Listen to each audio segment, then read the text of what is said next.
Hello, everyone. So this class is for chapter 12, intangibles. And so we will have 3 videos for this chapter. This is the first video. In this video, we will have a general introduction how to accounting for intangible assets. And also specifically, we will explain some issues about R&D, research and development costs. And then the second video will specifically introduce the disclosure and also some specific identifiable intangible assets. Okay, so the first question is, what is intangible asset? Where is the value?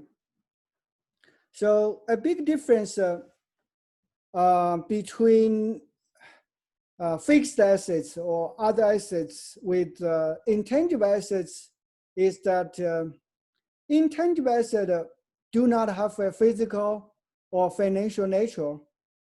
You cannot see it or touch it, but you can feel it. And also, another feature for intangible assets is it has a very uncertain future benefits. It means sometimes it could be very profitable, like the algorithm of Google search or some Apple patents. They are very profitable, but sometimes it means nothing. For example, in each year, many pharmaceutical companies spend a lot of money, millions, billions dollars, without any result. That's research and development. That's the basic feature for intangible assets. So because of this feature, we will have some special accounting treatment for intangible assets. So generally, intangible assets have 2 acquirement sources. The first one is purchased from external, and the other is developed from internal. These 2 categories will have a very different accounting treatment. So we will see the difference, and also we have identifiable and unidentifiable intangible asset. You can read the slides or read, you should read the textbook and also the slides. So in the video, I just, for this easy part, I just fasten the progress. So then we will have a purchased identifiable intangible assets like software, like licenses or patent, and also purchased unidentifiable intangible assets like goodwill. For example, I like Starbucks, and so if I want to buy the company, Starbucks, say its book value is $1 billion or $10 billion, but I will pay $15 billion to buy the $10 billion organization. That means my payment is higher than the book value. That's goodwill. So the goodwill is tightly related to the organization, the brand, and its products. So it's unidentifiable intangible assets. Okay, so And then we have internally developed identifiable and also unidentifiable intangible assets. So here, this graph generalizes how to deal with accounting for intangible assets. So we have two categories. One is from external, and the other is from internal. So, and the difference is for if the intangible assets are from the external, we capitalize the cost and then amortize the cost to different usage periods. So here, I would like to explain the capitalization again. As I introduced in the introduction, all assets will become expenses. So capitalization means we will recognize this spending as an asset and then allocate this cost into the following usage periods. And some spendings will directly go into expense. So this, so for the capitalized assets, it will go into the balance sheet and then transferred into the income statement. But for the directly expense, it's directly going to income statement.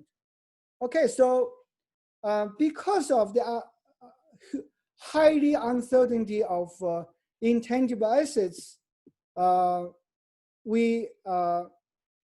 for if the intangible assets are from external, first we capitalize this spending. And then if the intangible assets has a finite life, we will allocate this cost into its useful life. Otherwise, if it has indefinite life, we just review for the impairment.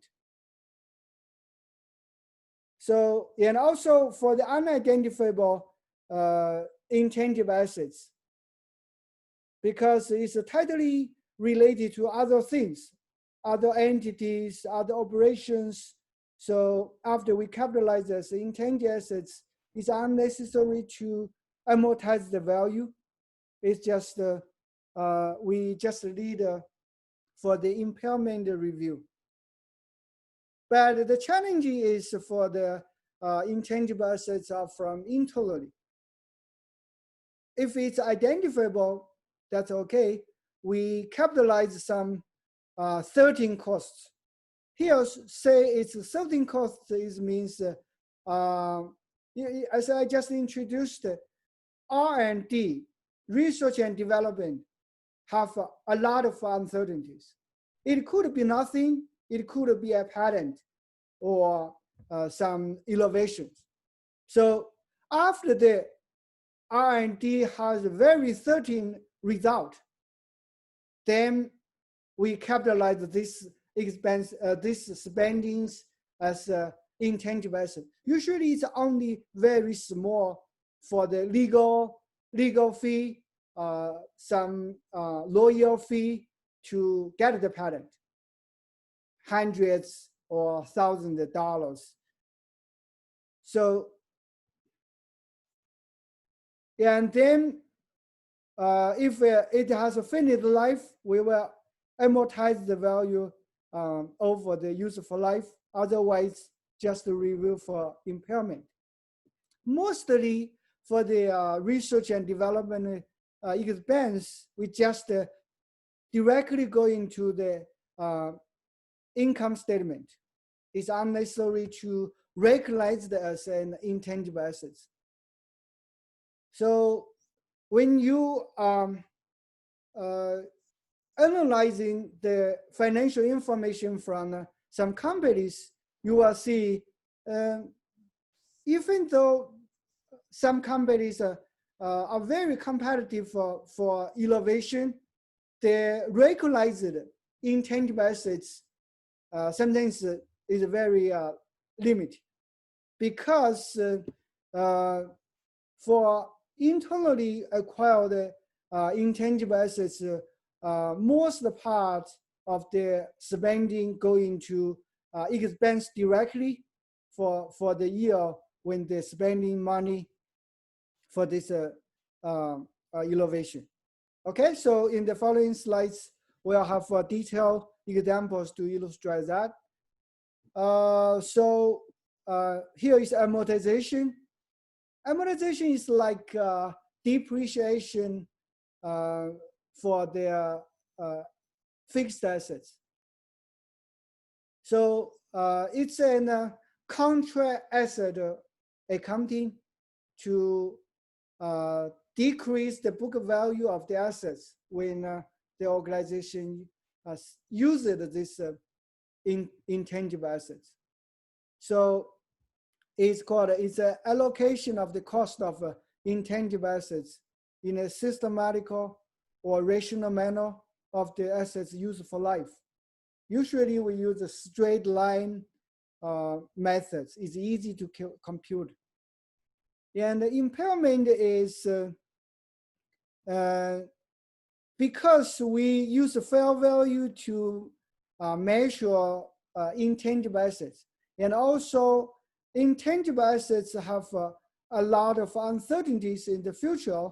So in each year, we need to review, see its market value is lower than its carry value or not. If the fair value is lower than the book value, we need to recognize this impairment, this value decreasing. So we'll have an example to illustrate that, the impairment. So if the intangible asset